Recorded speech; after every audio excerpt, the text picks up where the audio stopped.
La Universidad de Jalapa les da la más cordial de las bienvenidas al Foro Universitario Los Derechos Humanos desde la perspectiva de la comunidad académica. Preside este evento Dr. Carlos García Méndez, rector de la Universidad de Jalapa.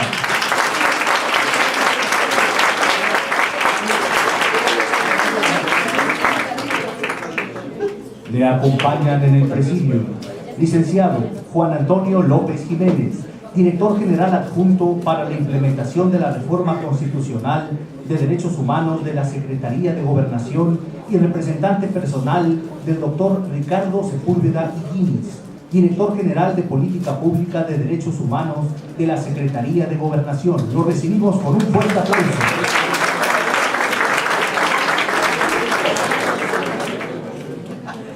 Nos distingue con su presencia la doctora Isabel Soberano de la Cruz, rectora emérita.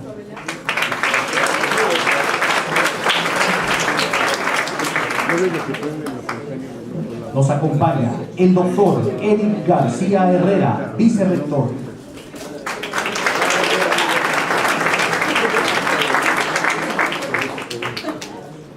Destaco la presencia de la doctora María de Lourdes Muñoz Nieto, jefa de la Escuela de Derecho.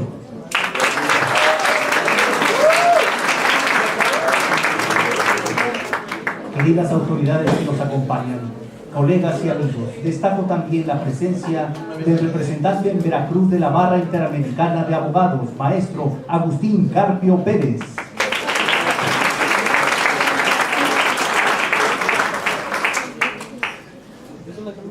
A continuación, escucharemos un mensaje de bienvenida y la declaratoria inaugural del presente foro a cargo del doctor Carlos García Méndez, rector de la Universidad de Jalapa.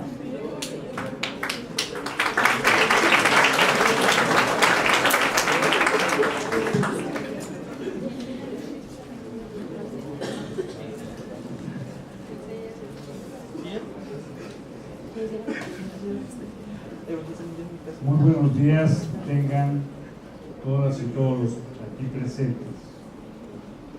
Saludo al profesor Juan Antonio López Jiménez, director general adjunto para la implementación de la reforma constitucional de derechos humanos de la Secretaría de Gobernación y representante personal del doctor Ricardo Sepúlveda Higuines, director general de Política Pública de Derechos Humanos de la Secretaría de Gobernación. Saludo a la doctora Isabel Soberano de la Cruz, rectora emérita, al doctor Eric García Herrera, vicerrector en la Casa de Estudios. Desde luego, saludo a todos los estimados alumnos de las diferentes carreras que imparte esta institución, así como a mis respetables maestros e investigadores. Vamos a dar inicio el día de hoy al foro universitario con el tema los derechos humanos desde la perspectiva de la comunidad académica. Antes de llevar a cabo la inauguración correspondiente, me voy a permitir hacer algunas reflexiones. Hace 25 años, precisamente en este mes, iniciamos una institución educativa de nivel superior que se distingue por su compromiso social y responsabilidad ética. Ante la demanda de una educación de calidad, construimos un sueño que hoy prevalece con orden, organización y liderazgo. Este foro universitario nos une en una sola convicción: la defensa de los derechos humanos. Desde luego, no es un tema que esté de moda, es el deber permanente de nuestra sociedad. Es respetar los derechos de los demás y defender los propios con la conciencia y la convicción de cumplir las obligaciones que nos corresponden a cada quien. La perspectiva filosófica de los derechos fundamentales de todos los pueblos se germina en el ideal de libertad, justicia y paz. En México, la reforma constitucional del 18 de junio del 2008 transformó nuestro sistema de justicia penal en México, con la determinación de hacer más eficiente y eficaz el procurar, administrar e impartir justicia. Iniciamos el proceso de transición de un sistema penal inquisitorio mixto hacia uno de corte acusatorio y adversarial, creándose nuevas figuras jurídicas para mejorar en la eficiencia, accesibilidad y transparencia. Reconocemos el trabajo que realiza la Secretaría de Gobernación y agradecemos su presencia en este foro del representante de dicha Secretaría,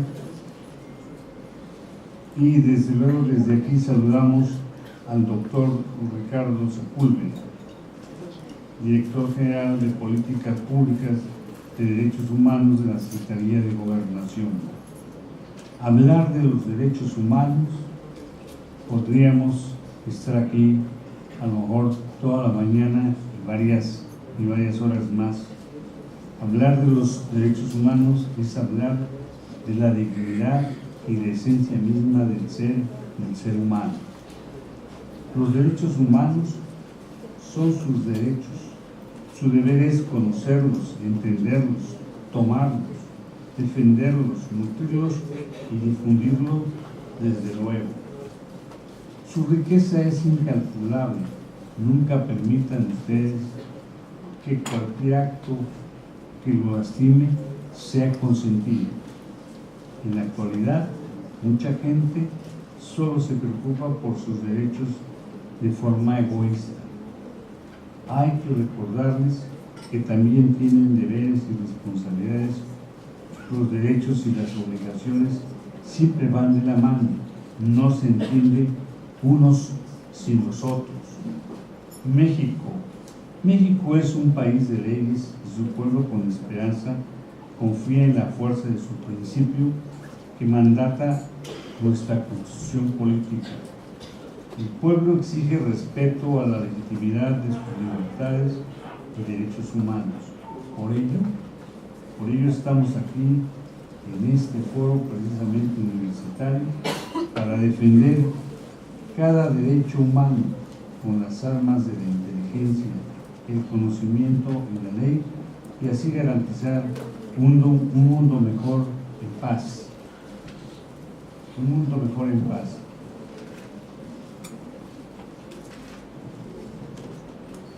Sin más que abundar de ello, quisiera yo pasar ya a hacer la declaratoria inaugural, no sin antes darle la bienvenida a nuestro distinguido maestro y ponente esta mañana, al doctor José Lorenzo Álvarez Montero.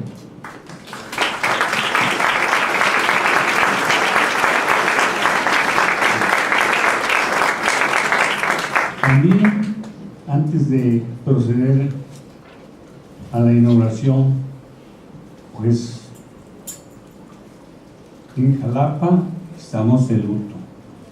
En Jalapa estamos de luto porque a una jovencita que estudiaba en la ciudad de Puebla fue de una manera violados sus derechos humanos, como estamos hablando de ellos, y que pues rogamos que haya paz, que haya tranquilidad y que en su familia haya el entendimiento de la conformidad. Por ella, en paz descanse. Ahora, si ustedes me permiten, vamos a proceder a la inauguración correspondiente.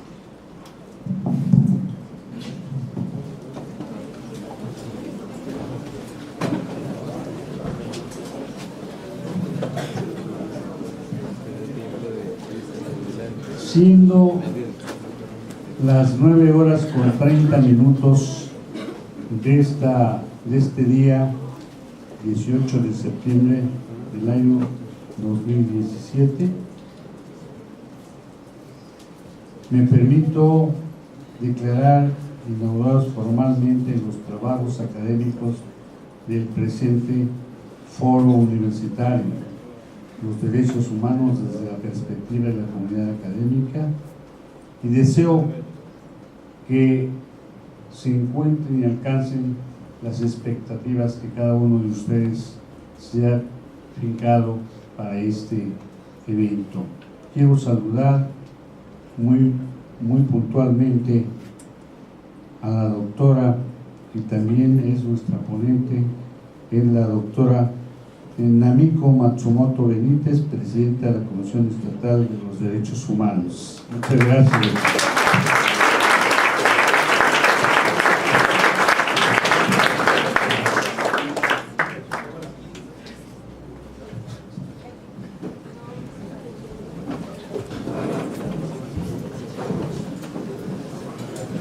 Agradecemos ampliamente el mensaje y la declaratoria inaugural que ha hecho el doctor Carlos García Méndez, rector de la Universidad de Jalapa.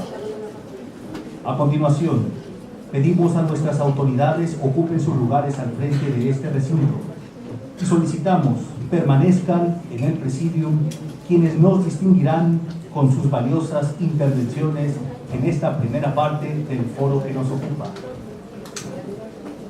Ruego permanezcan en el presidium el licenciado Juan Antonio López Jiménez y el doctor José Lorenzo Álvarez Montero.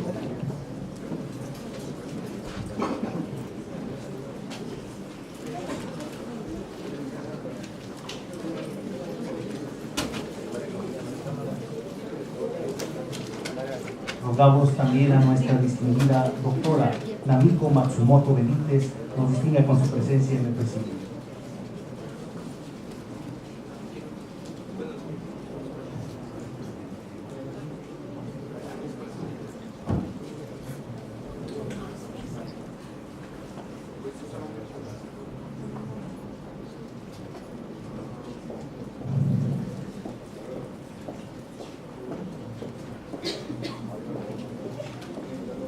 Sean todos bienvenidos a esta primera parte del Foro Universitario, los derechos humanos desde la perspectiva de la comunidad académica.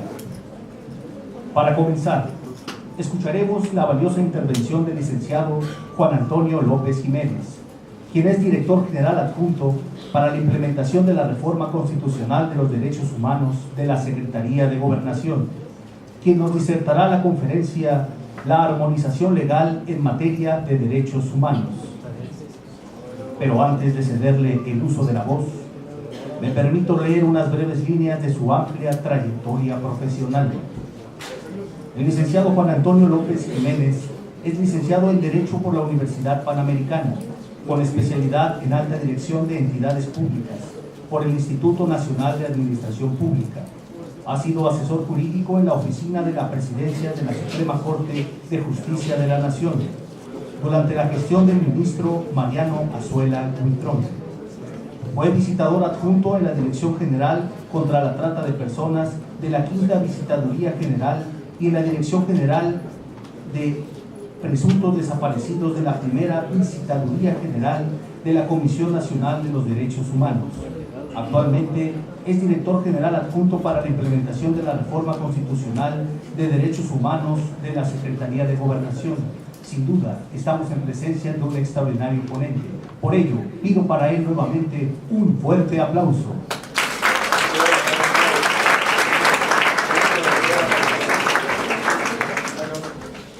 Muchas gracias a la Universidad de Jalapa y primeramente muchas felicidades por estar cumpliendo 25 años, de estar preparando a los jóvenes en educación superior y que tan atinadamente ha escogido dentro de su celebración el tema de los derechos humanos como un ícono, como un punto fino de la educación superior, no solamente en cuanto al acceso como parte de un derecho económico, social y cultural, qué importante es la educación en todos los problemas, o sea, en todas sus soluciones, sino también el poder educarnos, poder estar en un contacto verdadero con los derechos humanos, saber exactamente qué son, para qué me sirven, por qué tengo que entender que yo, de manera intrínseca, poseo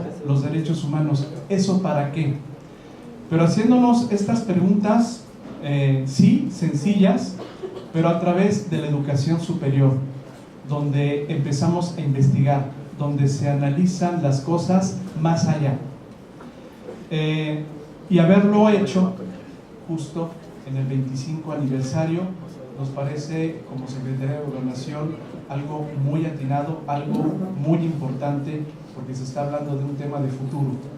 Es un tema no solamente actual, sino es un tema que a todas las generaciones que están aquí sentadas les va a estar tocando ver hacia dónde van, hasta dónde van, qué alcance van a tener los derechos humanos, esta reforma del 2011 y un largo etcétera que tiene que ver con el tema de los derechos humanos. Muchas felicidades.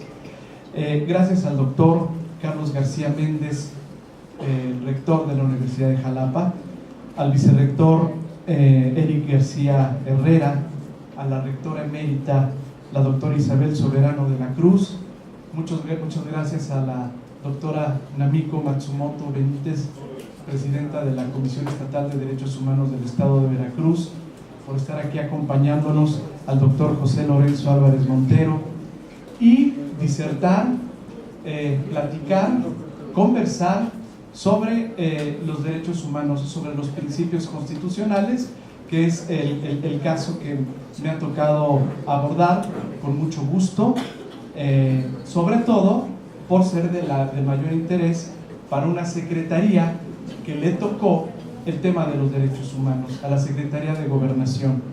Es una dependencia del Estado federal que coordina la política interior del país, y dentro de esa política interior pues están los derechos humanos. Son importantísimos a nivel nacional, a nivel estatal, a nivel municipal, importantísimos porque están en nuestra Carta Magna.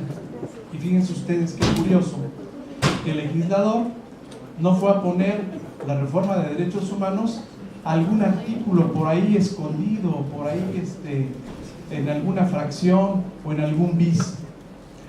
La reforma constitucional de derechos humanos está en el artículo 1 de la Constitución.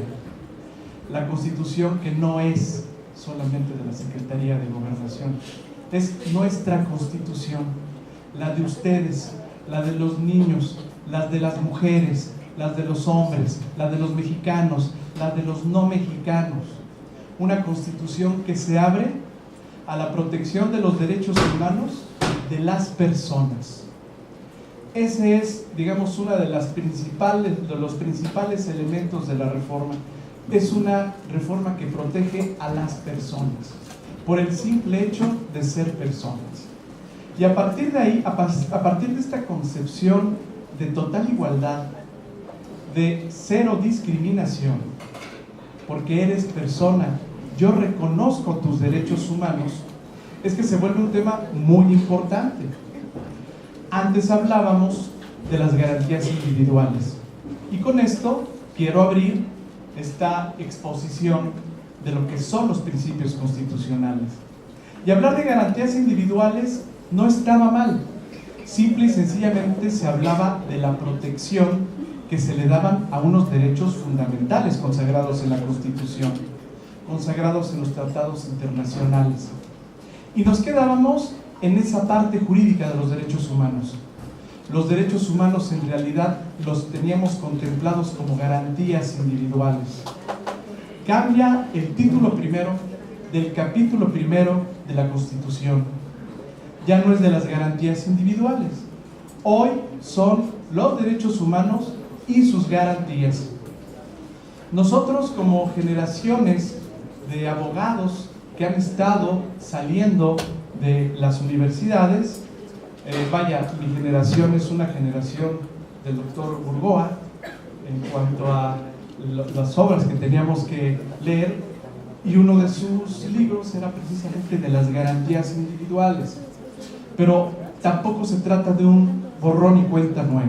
Estamos hablando de una evolución de nuestro sistema jurídico, que ahorita, por ejemplo, a partir del 28 de junio del año pasado, tenemos que estar platicando, estudiando y analizando un nuevo sistema de justicia penal. Un nuevo sistema basado en la protección a los derechos humanos, evidentemente, pero un nuevo sistema de justicia que no va a llegar, sino que ya llegó. Y todos nosotros tenemos que estarnos preparando en un sistema oral, adversarial, ¿sí?, en un sistema penal que ya no tiene que ver con lo anterior. De esa manera tenemos que ver también a los derechos humanos. Ya no hablemos de garantías individuales, hablemos de garantías como protección de los derechos humanos. Por eso el título primero, el capítulo primero, pues no se equivocó a la hora de hablar de los derechos humanos y sus garantías. Las garantías sí existen. Tenemos garantías jurisdiccionales como el juicio de amparo. Tenemos garantías no jurisdiccionales como el trabajo que se da al interior de las comisiones de derechos humanos, que reciben quejas por violaciones a derechos humanos y que llegan a emitir recomendaciones ante una violación de derechos humanos. Esa es una protección no jurisdiccional, es una garantía no jurisdiccional que se encuentra en la Constitución. Pero se separó el término y hoy hablamos de derechos humanos, y esos derechos humanos tienen unas características, tienen particularidades, y la Constitución lo que le concedió a cada persona fue un reconocimiento expreso. Expresamente el párrafo primero de este artículo primero nos señala que todas las personas gozarán de los derechos humanos consagrados en la Constitución y en los tratados internacionales. Los derechos son tuyos. Los derechos están adentro de ti, son intrínsecos a ti. Yo como Estado, mi papel es reconocerlos. Si esto está en el párrafo primero del artículo primero, estamos abriendo un horizonte total de reconocimiento de los derechos humanos, porque la persona es persona, desde que nace hasta que muere. Desde antes de nacer tenemos una persona en potencia y tenemos derechos consagrados para un no nacido. Y una persona que ha dejado de existir tiene derechos cuando su voluntad es respetada a pesar de haber muerto. Hay todo un derecho sucesorio que nos habla de respetar el derecho a la decisión del patrimonio de una persona. Ese es el horizonte del artículo primero, es el horizonte de reconocimiento de los derechos. Y con eso tenemos que empezar a trabajar, con eso tenemos que empezar a desarrollar toda una narrativa, toda una jurisdicción acerca de los derechos humanos. Si antes del 2011 teníamos leyes que no estaban armonizadas con los derechos humanos, hoy han pasado 6 años.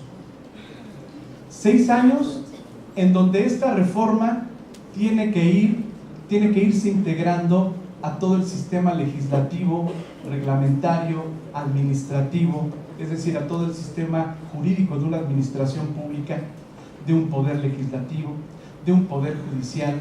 Dentro de toda su estructura normativa se tiene que estar armonizando estos principios de los derechos humanos, cosa que ha estado sucediendo de 6 años para acá.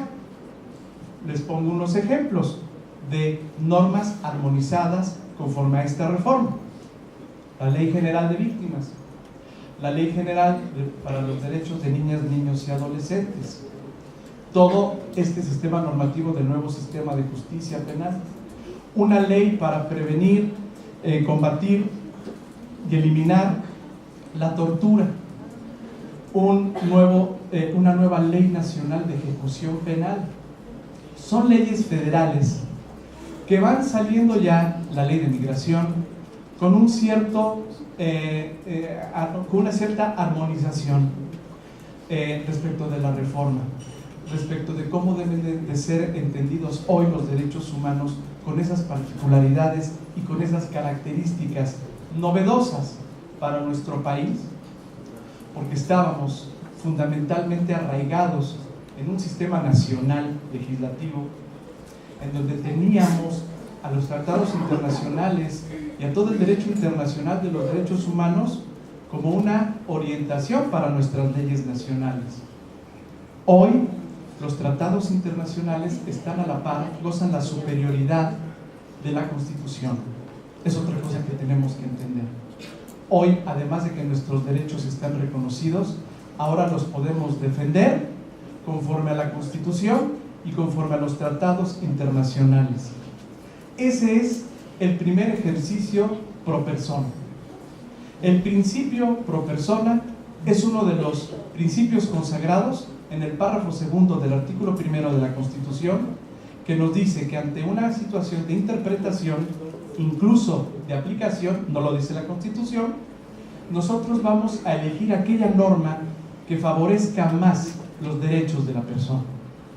El principio pro persona es un mecanismo que tiene toda autoridad para poder trabajar en favor de los derechos humanos. ¿De qué manera? Que cuando yo esté en una situación de interpretación, siempre voy a elegir la norma que más favorezca a la persona. Ese es el principio pro persona y esa es la manera como toda autoridad, dicho en el párrafo tercero de este artículo primero, debe actuar. Cuando uno dice, es que esta reforma pone en el centro a la persona, a sus derechos y a su dignidad en cualquier actividad gubernamental, esta es la razón. Que cuando yo tenga dudas, siempre voy a elegir la norma que más beneficia a los derechos de la persona. Y el primer ejercicio pro persona que debemos de estar haciendo en este momento en nuestro país es ver si cuando hay un derecho en jurisdicción, cuando hay un derecho en justiciabilidad, cuando hay un derecho que está dentro de un tribunal y que quiere ser defendido de la mejor manera, tanto el juzgador como el operador jurídico tiene que hacer un primer ejercicio pro persona. ¿Dónde se protege mejor el derecho? ¿En la Constitución o en un tratado internacional? La Carta Magna hoy nos permite, porque ha puesto en el mismo nivel, en la misma igualdad, Constitución y tratados, que podamos dirigirnos hacia la Constitución cuando el derecho está mejor protegido en la Constitución, o a un tratado internacional cuando el derecho está mejor protegido en el tratado. ¿Qué es lo que opera ahí? La inaplicabilidad de la Constitución. Esto es un efecto de la reforma constitucional. No voy a aplicar la Constitución, voy a aplicar un tratado internacional de derechos humanos firmado y ratificado por México porque está beneficiando más a la persona. ¿A cuál persona? No nada más al mexicano, no nada más a un mayor de edad, a la persona. Si esa persona tiene calidad de migrante, si esa persona tiene la calidad de persona con discapacidad, si tiene la calidad de estar en estado vegetativo en un hospital, es una persona y se le va a aplicar el mejor derecho. Se le va a aplicar el principio pro persona. Este es un principio solicitado por la comunidad internacional. Simplemente tengamos en cuenta que tenemos dos sistemas que nos aplican, dos sistemas internacionales de protección a derechos humanos: el sistema universal y el sistema interamericano de derechos humanos, cuyas presiones, hablemos un poco de la Corte Interamericana, empiecen a establecer una legislación que reúna las características de los derechos humanos. ¿Qué características? El principio pro persona, pro homine. ¿Qué características? Los principios fundamentales de los derechos humanos. ¿Cuáles principios? La universalidad, la interdependencia, la indivisibilidad y la progresividad. Son 4 principios en los que descansan las obligaciones de todas las autoridades. ¿Cuáles obligaciones? Promover, respetar, proteger y garantizar los derechos humanos.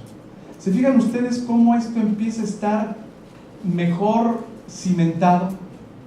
Cómo el artículo primero, con 5 párrafos, empieza a decir cuál es el sistema de protección a derechos en nuestro país.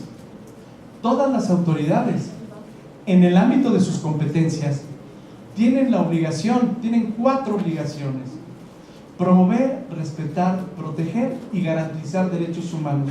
¿Y lo voy a hacer así? Ok, gracias, voy a proteger y garantizar. No, esas obligaciones van a descansar en principios. Y esos principios son la universalidad, la interdependencia, la indivisibilidad y la progresividad. Ahora lo que nos queda a las autoridades es ver en qué consiste esto, porque yo puedo interpretar qué es cada uno de estos términos. Sin embargo, ¿quién es el que nos da la luz? La luz finalmente, al final del camino, el derecho internacional de los derechos humanos. Te va a decir de qué se trata cada uno de estos principios constitucionales. Lo importante es que, y aquí estamos fundamentalmente con una comunidad universitaria, pero también con una comunidad que estudia la ciencia del derecho, tenemos que empezar a llevar a cabo ejercicios de honestidad, ejercicios de aceptación de que el tema de los derechos humanos no va a ser un tema exclusivamente jurídico. Tal vez lo fue cuando hablábamos de garantías individuales, porque había que primero extraer qué eran las garantías individuales para después entender que se trataba de los derechos fundamentales y que hoy se llaman derechos humanos. ¿Por qué le habrán cambiado el nombre? ¿Para qué hacer una reforma terminológica? Para que sea asequible a la población. Si resulta que todas las personas tenemos derechos humanos, pues entonces hablemos de derechos humanos, ya no hablemos de garantías individuales. Los derechos humanos tienen una mayor incidencia, una mayor abstracción en la población. Cuando hablamos de garantías individuales, dejemos ese tema para las personas que estudian derechos, para los abogados. Cuando hablamos de derechos humanos, entonces el asunto empieza a tornarse universal. Ahí está el primero de los principios, el de universalidad. De aquí podemos ya salir entendiendo y sabiendo esta definición. Todos los derechos para todas las personas. Ya no debe haber entre autoridad y ciudadano autoridades intermedias que estén clasificando o que estén interpretando qué debemos entender por derechos humanos, derechos fundamentales, garantías individuales. Debe ser un trato directo. ¿Por qué? Porque todas las personas tienen sus derechos, y para que yo sepa que estoy reconocido en mis derechos, debo de entender cuáles son los derechos humanos, cuántos son los derechos humanos, qué tipo de materia tienen, cómo los puedo yo estudiar. Ahí está el gran reto para las nuevas generaciones. Y con esto yo quiero agradecer la presencia de la comunidad universitaria.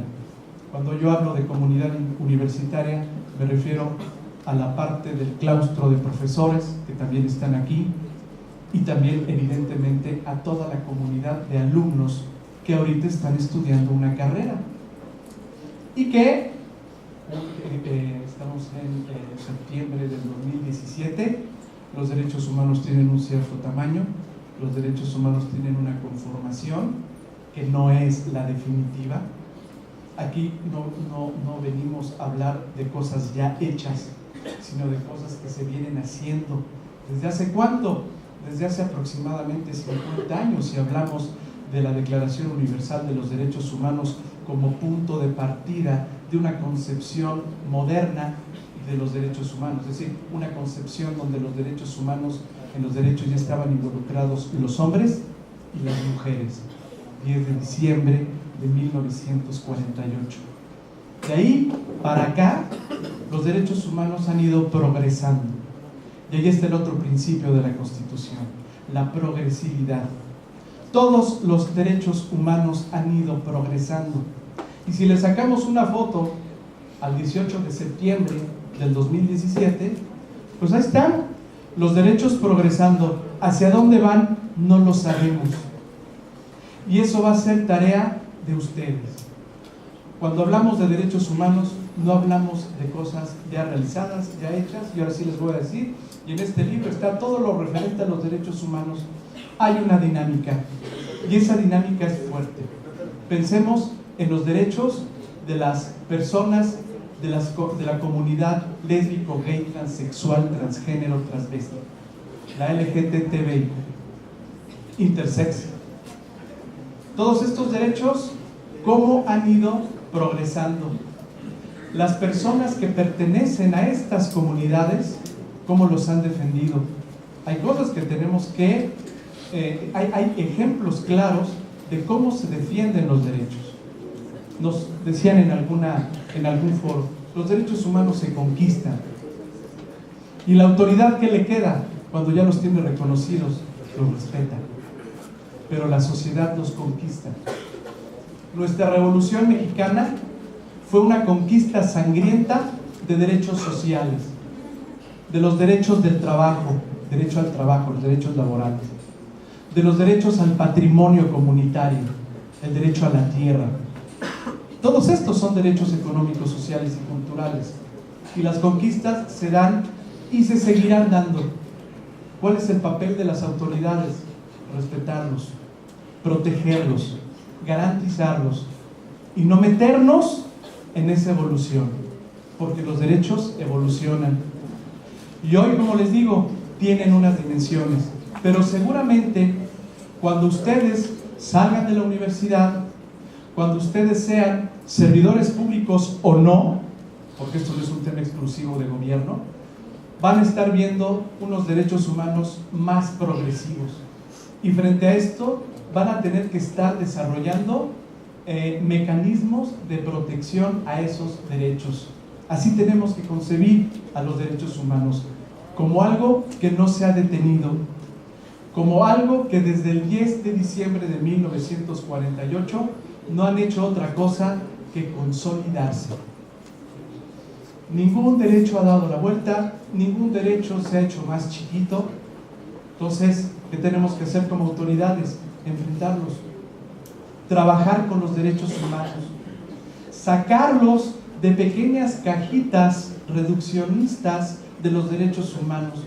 Los derechos humanos son para defender a los delincuentes. Y con eso yo ya dejé mi concepto de los derechos humanos. Son los que defienden las leyes como si lo metieran así en una cajita chiquita. Ahí está mi concepción de los derechos humanos.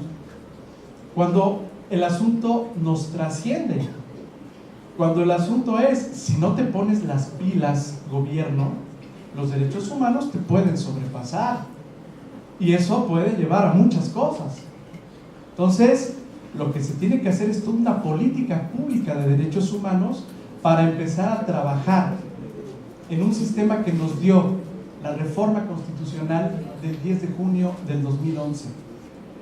Ya no se trata de respetar. Antes de la reforma era, si yo no me meto con los particulares, que haya paz social, que no haya algún tipo de violencia ahí, pues entonces yo no me meto, luego entonces yo estoy respetando derechos humanos. Así se pensaba antes de la reforma. Hoy la autoridad se tiene que meter para que los derechos humanos existan. Se tiene que meter para que los derechos humanos se ejerzan. Como ciudadano, cuando la Constitución ya me dijo que mis derechos humanos están reconocidos, entonces mi siguiente paso es ejercerlos. Ejercerlos en un esquema de libertad, en un esquema de libertades. Porque ya no me están otorgando derechos. Así eran las garantías individuales. Esta Constitución te otorga los derechos, te los da. Y así como te los da, te los quita. No. Ahorita los derechos humanos están reconocidos, luego entonces yo ciudadano los ejerzo y los tengo que empezar a ejercer sí en un marco de libertad, pero también en un marco de compromiso, en un marco de estar consciente de mis deberes. Y ahí es cuando tenemos que sacar de esas cajas reduccionistas de los conceptos de derechos humanos a entender realmente qué son los derechos humanos. Los derechos humanos son cualidades intrínsecas que me permiten desarrollarme como ser humano, pero tienen un límite, y ese límite es el derecho del otro. Los derechos humanos no tienen esta concepción absoluta. ¿Hasta dónde va a llegar mi derecho humano? Hasta donde empieza el derecho del otro. Así tenemos que empezar a entender ya los derechos humanos. No son horizontes que no tienen orillas. No, sí, los derechos humanos los vamos a ejercer como ciudadanos, pero también los vamos a respetar como ciudadanos. En los otros dos principios, el principio de indivisibilidad y el principio de interdependencia, nos hablan de que los derechos humanos ya son una unidad y tenemos que entenderlos como una unidad. Los derechos han sido reconocidos en la persona y no los vamos a contabilizar, no los vamos a fraccionar. No voy a estar viendo por dónde anda tu derecho a la libertad y por dónde anda tu derecho al voto. La interdependencia y la indivisibilidad nos dicen, son una unidad. Todos los derechos están compenetrados entre sí. Si se viola, si se impacta negativamente un derecho humano, es muy probable que se impacten todos los demás.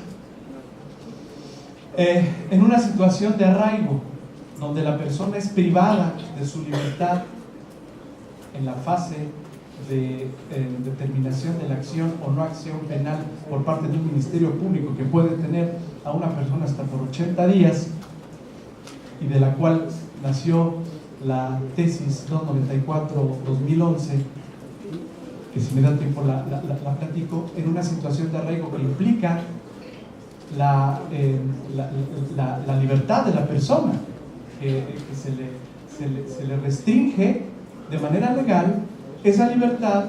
Imagínense ustedes que se trata de un padre de familia que tiene una familia y se le restringe la libertad. ¿Qué pasa con su trabajo? ¿Qué pasa con su familia? ¿Qué pasa con su vivienda? Una persona que está rentando, pero está bajo un esquema de arraigo, se empiezan a impactar de manera negativa los demás derechos. El derecho al trabajo, el derecho a la vivienda, el derecho a la protección de la familia, el derecho a la alimentación, el derecho a la salud, y que puede ir incluso al derecho a la vida. Un efecto dominó que se da todos los días en nuestro país, cuando se afectan y cuando se violan derechos humanos. No es que se le haya violado su derecho a la libertad, no, junto con el derecho a la libertad están todos los demás que impactan, que se violan negativamente. Lo que nos permite entonces estos principios de indivisibilidad y de interdependencia es que podamos trabajar políticas públicas más claras. Por ejemplo, el derecho a la salud y el derecho a la alimentación y el derecho a la educación en una sola dependencia, en la Secretaría de Educación Pública. Para los niños que están en primarias, sobre todo en primarias que se encuentran en zonas marginadas, pues ya llevamos un buen número de años en donde se ven los niños que entran al salón de clases y empiezan a no aprender y empiezan a no tener ganas de estudiar por una sencilla razón, porque tienen hambre, y con hambre no se puede estudiar, con desnutrición no se puede estudiar. Llevamos un número de años con los desayunos escolares. Entonces empezamos a romper ciertos mitos. La Secretaría de Educación no se va a encargar solamente de la educación. La Secretaría del Trabajo no se va a encargar solamente del aspecto laboral. La Secretaría de Salud no solamente va a ver el derecho a la salud. ¿Por qué?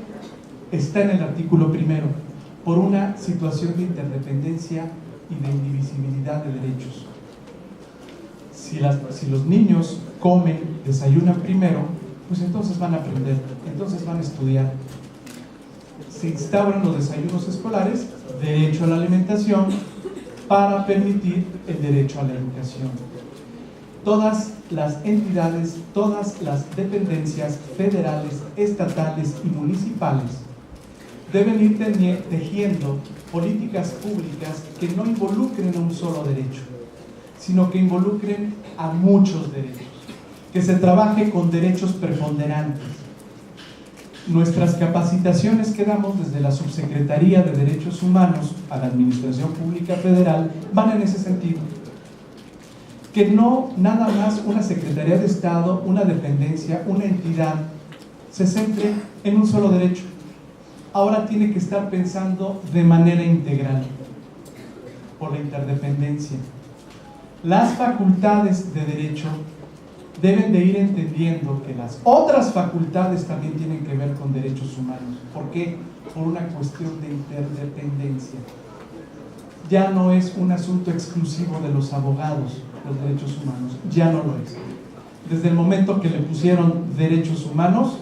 Estamos hablando de que aquí, en un foro, pudiera estar toda la comunidad universitaria, y es exactamente un objetivo de la universidad. No me refiero solamente a la de Jalapa, de la universidad, o sea, de la universalidad. Que temas como el de derechos humanos sea parte de los programas de estudio de las universidades en todas sus facultades. ¿Pero qué tendrá que ver la química con los derechos humanos? Bueno, allá en la Ciudad de México tenemos que ver con la química todos los días para ver qué aire estamos respirando y estemos dentro de nuestros derechos medioambientales.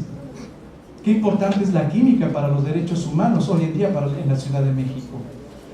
¿Y qué tendrá que ver la arquitectura? Pues la arquitectura tiene mucho que ver con los derechos humanos.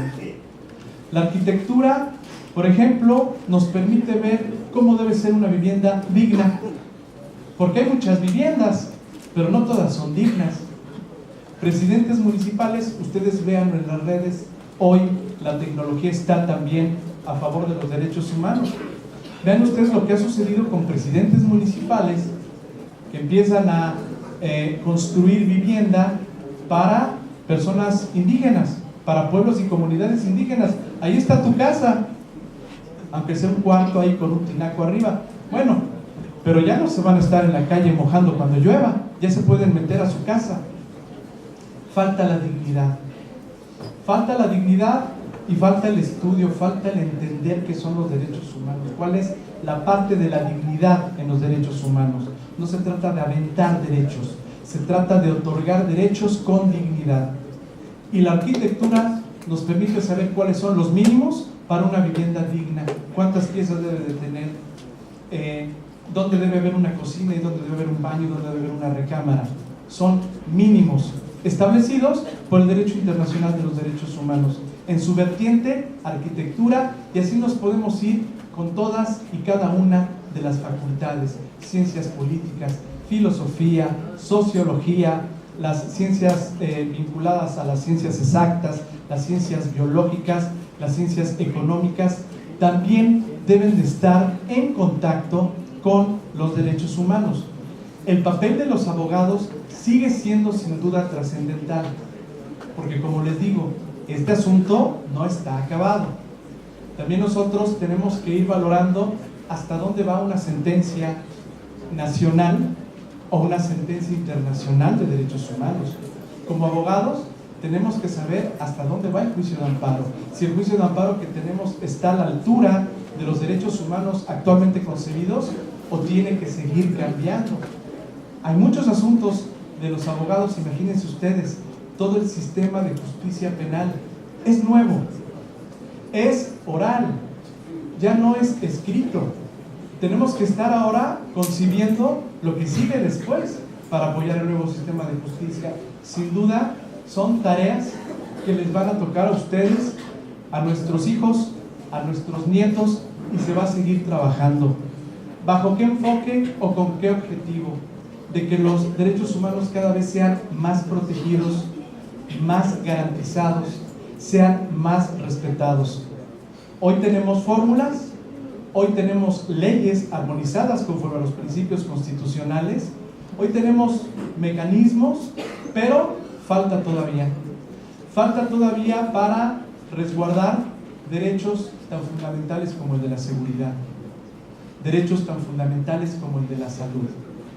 En cifras o en estadísticas y números de la Comisión Nacional de los Derechos Humanos, en México se tienen dos problemas fundamentales de derechos humanos: los asociados al derecho a la seguridad y los derechos humanos asociados al derecho a la protección de la salud.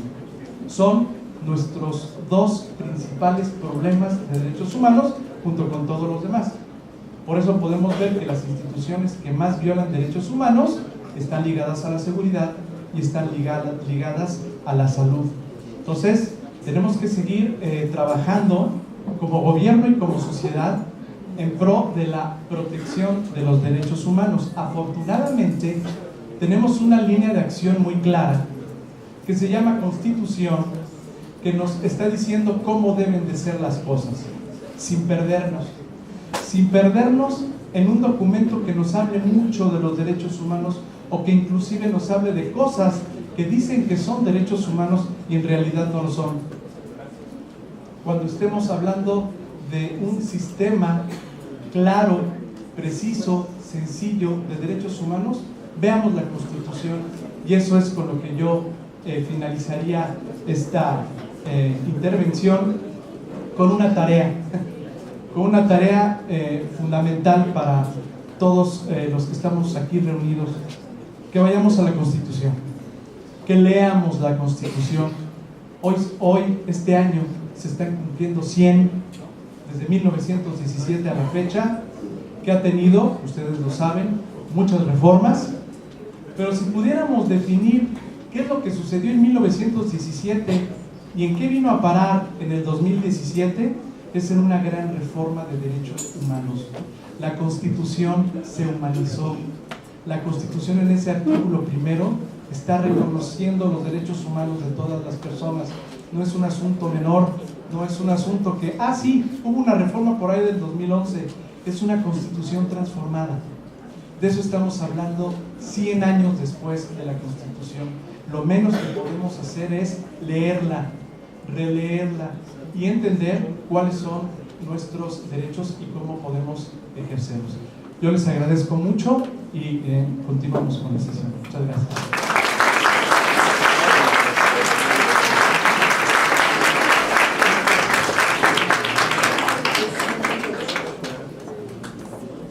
Agradecemos la brillante intervención del licenciado Juan Antonio López Jiménez, director general adjunto para la implementación de la reforma constitucional de derechos humanos de la Secretaría de Gobernación. Continuando con el desarrollo de esta primera parte del foro que nos ocupa, escucharemos la intervención del doctor José Lorenzo Álvarez Montero, académico e investigador de la Universidad de Jalapa y la Universidad Veracruzana, quien nos disertará la conferencia El derecho humano de acceso al agua, de quien, antes de cederle el uso de la voz, me permito leer unas breves líneas de su amplia trayectoria profesional y académica. José Lorenzo Álvarez Montero es doctor en Derecho y doctor honoris causa por la Universidad de Jalapa, doctor honorario en Ciencias Jurídicas Administrativas y de la Educación, otorgado por la Universidad de las Naciones, doctor en Derecho con calificación sobresaliente magna cum laude por la Universidad de Almería, España, doctor en Filosofía con especialidad en Educación por la Atlantic International University, máster en Derecho Penal, Procesal Penal y Criminología por la Universidad de Girona en Cataluña, España. Es conferenciante nacional e internacional y cuenta con diversas obras publicadas en el ámbito del derecho y ciencias afines. Sin lugar a dudas, estamos en presencia de un extraordinario ponente. Por ello, pido para él nuevamente un fuerte aplauso.